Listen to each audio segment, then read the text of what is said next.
नमस्कार, खबर समय जगत में आपका स्वागत है। मैं हूं आपके साथ अंकिता और आइए अब खबरें देखते हैं विस्तार से।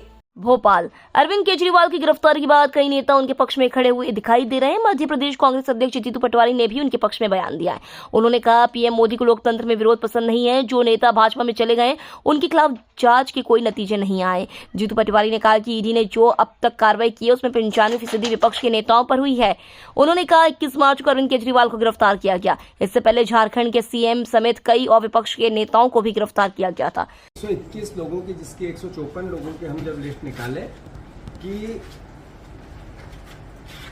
इनके खिलाफ भारतीय जनता पार्टी ने कार्रवाई की, मैंने कहा 95% विपक्ष के नेता हैं। इसमें से लगभग 70% लोग भारतीय जनता पार्टी में वापस चले गए, अलग अलग स्केल पे, कोई छोटे स्केल पे, कोई बड़े स्केल पे। जैसे येदियुरप्पा के खिलाफ बीजेपी ने ईडी की कार्रवाई की थी, इस सरकार ने की थी। आज तक क्या हुआ पता नहीं, घूम रहे हो। पास्को एक्ट के अंतर्गत उन पर एफआईआर हुई, अभी घूम रहे हो, वो गिरफ्तार नहीं होंगे। जैसे बेल्लारी बंधु बीजेपी में गए, सीबीआई और ईडी की जांचें हुई थी, आज तक क्या हुआ पता नहीं। जैसे मुकुल राय, जैसे शुभेंदु अधिकारी, जैसे ये दोनों नेता बंगाल के थे। ये जब ममता बनर्जी की पार्टी में थे तो सबने देखा, सोचा, समझा, कितने आरोप लगे, गालियां दी, मोदी जी के 100 भाषण निकलेंगे इनके खिलाफ, और अंत में बीजेपी की वॉशिंग मशीन में है। हेमंत बिस्वा शर्मा, किसी छुपी हुई बात नहीं, शिवराज सिंह चौहान, लोक आयुक्त ने, सीबीआई ने व्यापम को लेकर सब बातें हुई, इतने लोग मरे, कई लोग विसिल ब्लोअर तक मर गए, उसके बावजूद भी आज क्या हुआ पता नहीं है। मैं मानता हूं मुकुल राय, जैसा मैंने पहले कहा था, ये बीजेपी में चले गए। रमेश पोखरियाल, ये भारतीय जनता पार्टी के मुख्यमंत्री थे, इन पे सब पे जांच थी, इनका क्या हुआ आज तक पता नहीं चला। नारायण राणे, आदर्श घोटाले के आरोपी, जिसको गालियां पेट भर भर के देते थे, आदरणीय हमारे जो राज्यसभा मेंबर बने अशोक चौहान, ऐसे ही जो शरद पवार के भतीजे थे उनको पेट भर भर के गालियां। कुल मिला के भारतीय जनता पार्टी भ्रष्टाचार को नरेंद्र मोदी 2 आंखों से देखते हैं। ये एहसास क्या करा था देशवासियों को एहसास कराता है कि नरेंद्र मोदी जी भ्रष्टाचार के खिलाफ नहीं है। सिर्फ विपक्ष भ्रष्टाचार नहीं करे और हम पेट भर के करें। ये कैसे हुआ? देश में जब 2014 के पहले के चुनाव थे, नरेंद्र मोदी जी कहते थे काला धन है, स्विस बैंक में है, और वो स्विस बैंक का काला धन में कांग्रेस के नेताओं का है, गांधी परिवार का है।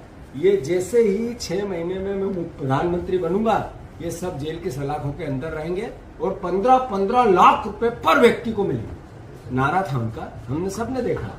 स्विस बैंक की लिस्ट नहीं है, क्या हुआ पता नहीं चला, पर एसबीआई की लिस्ट है, जिसमें भारतीय जनता पार्टी ने जैसा कि 4 तरीके से धन उगाया। एक, उन्होंने कंपनियों पर ईडी और सीबीआई के छापे डाले, करीब 32 कंपनियां ऐसी निकली, उन कंपनियों ने फिर से बीजेपी को चंदा दिया, और छोटा मोटा नहीं दिया, 50 करोड़, 100 करोड़, 200 करोड़, बड़ा बड़ा चंदा दिया। मध्य प्रदेश के एक शराब व्यवसायी को गिरफ्तार किया, उन्होंने 34 करोड़ रुपए चंदा दिया, फिर उनकी बेल हुई। ये एक तरीका था कि हम चंदा बॉन्ड के माध्यम से कैसे उगाए। दूसरा तरीका, जैसा कल हमारे जयराम रमेश जी ने भी इस पर लंबी चौड़ी बातें की है, दूसरा तरीका था कि आप चंदा दो और काम लो, धंधा लो।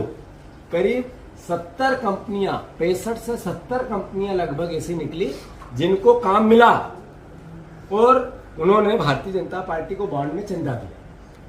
काम मिला, धंधा मिला, अलग अलग है, लंबी बात हो जाएगी, इस लिस्ट में है सब, और भारतीय जनता पार्टी को उन्होंने चंदा दिया। और थर्ड, जैसा कल जयराम रमेश जी ने भी कहा था कि जो चंदे का धंधा है वो भारतीय जनता पार्टी ने जिस तरीके से उगाया, फिर अमित शाह जी ने देश को कहा कि पहले भी होता था, अगर गलत होता था तो आप चुना क्यों देश ने, इसीलिए तो चुना। मैं मानता हूं ऐसे में भारतीय जनता पार्टी सर्वविदित है कि किस तरीके से उन्होंने चंदा उगाई में भ्रष्टाचार किया, अद्भुत, अकल्पनीय, जैसा कि वर्ल्ड वाइज ये बात, ये भावना चस्पा हो गई कि भारतीय जनता पार्टी विपक्ष की हत्या करके लोकतंत्र पर काबिज होना चाहते हैं। ये जो पैसा आया एक नंबर का है, इससे 100 गुना ज्यादा 2 नंबर में अवैध काला धन भारतीय जनता पार्टी लेती है। कैसे इसका यूज कैसे एहसास करते हैं इस बात का? ऐसे एहसास करते हैं कि 17 सरकारें बदली गई और सब में मैसेज गया है कि इन्होंने करोड़ों रुपए उसमें खर्च किए विधायकों पे। तो 17 सरकारों के बाद 500 विधायक खरीद फरोख्त हुए, 200 से ज्यादा पूर्व सांसद और सांसद दल अदला बदली हुई। ये सब मैसेज क्या था? ये मैसेज उस काले धन का उपयोग मध्य प्रदेश में उसका एक हिस्सा था। मैं मानता हूं वही धंधा बीजेपी ने मध्य प्रदेश में चालू किया है। मध्य प्रदेश में जिसका छोटा मोटा केस है बीजेपी में आओ धुल जाएगा, जिसके क्रेशर के रॉयल्टी है बीजेपी में आओ धुल जाएगा। भारतीय जनता पार्टी ने अभियान चलाया कांग्रेस के लोगों को अपने साथ लेने का। अभियान का है? डर का है, भय का है, आतंक का है, सत्ता की मद मस्ती का है। मैं मानता हूं इनको मुंह तोड़ जवाब देगी मध्य प्रदेश की जनता। देख रही है, समझ रही है कि लोकतंत्र में किस वाहियात तरीके का, किस हठधर्मिता का, किस आतंक का सहारा भारतीय जनता पार्टी ले रही है। सर्वविदित है साथियों, बातें बहुत है करने की, पर मैं इतना जरूर कहना चाहता हूं कि भारतीय जनता पार्टी, जैसा मैंने बार बार कहा कि हमारे मुख्यमंत्री 3C के कर्ज लिया, पर न किसानों को दिया, न युवाओं को दिया, न महिलाओं को दिया, न 400 रुपए का सिलेंडर दिया, न वो रामायण और गीता जैसे वचन पत्र पर एक पैसा खर्च नहीं किया। किया विधायकों की और मंत्रियों के घरों की साज सज्जा की, गाड़ी घोड़े लिए, अपना जो पॉलिटिकल विज्ञापन इवेंट का जो कार्यक्रम है लगातार कर्ज के पैसे का वो लगातार चला रहे हैं। मुख्यमंत्री जी आपसे आग्रह है, फिर से निवेदन है, आप जनता के बीच में जाते हैं, एक काम रामायण और गीता जैसे वचन पत्र का पूरा करो। किसान भाइयों, मैं आप सबसे आह्वान करना चाहता हूं, प्रार्थना करना चाहता हूं, एक वोट इस बार इसकी वादा खिलाफी के लिए, गेहूं के दाम के लिए। जैसा मैं हर बार 3000 रुपए की बात कर रहा था, मैं वचन देता हूं, अगर किसान एक वोट भारतीय जनता पार्टी को इस बात के लिए हराने के लिए देगा कि आपने जो कहा था वो किया नहीं, तो इनकी अक्ल ठिकाने आएगी। 5 साल चलेगी ये सरकार, पर ये सरकार आपका ध्यान दे। बहनों, मैं आपसे अनुरोध करना चाहता हूं कि आप 3000 रुपए की बात की, आपसे ने वोट लिए, 10% के आसपास बहनों ने वोट इस बात के दिए कि हमें 3000 रुपए मिलेंगे, पर भारतीय जनता पार्टी ने एक शब्द भी उस पर आगे नहीं बढ़ी। कर्जा ले रहे हैं, हर महीने ले रहे हैं, पर आप कहे 3000 रुपए की बात नहीं करते। एक वोट आपको इस एहसास का भारतीय जनता पार्टी को कि आपने जो किया था वो करा नहीं, इसको हराने के लिए मैं उन भाइयों से अनुरोध करना चाहता हूं जो महंगाई की मार को है 450 का गैस सिलेंडर देंगे, वोट दो। भारतीय जनता पार्टी के कार्यकर्ताओं, नेताओं और उनके घर के वोटरों से भी मैं अनुरोध करना चाहता हूं, अगर लोकतंत्र को आप जिंदा रखना चाहते हो, इस व्यवस्था को बनाना चाहते हो कि आपको जो बोले राजनीतिक दल करें, तो फिर आपको इनको हराना चाहिए। मैं फिर से आप सबसे अनुरोध करना चाहता हूं, लड़ाई है हमारी, दृढ़ता से लड़ेंगे। हर बार लोकतंत्र की जो दूसरी पट्टी उस पर काम करेंगे, निडरता से करेंगे। भारतीय जनता पार्टी कितना भी ये आभा मंडल बना ले कि कांग्रेस के जो एक तरह से लोभी लोग, एक तरह से जो सत्ता के पास जाके अपना जीवन बिताना चाहते हैं, उनको मुबारक हो, आपको ले जाओ। पर लोकतंत्र में वोटर अपनी जगह रहता है, लोकतंत्र में जो संवाद है जनता का वो अपनी जगह रहता है। मेरे कांग्रेस के वफादार कार्यकर्ता अपनी जगह डटे हैं और लोकसभा का जब चुनाव होगा तो इसका मुंह तोड़ जवाब देंगे।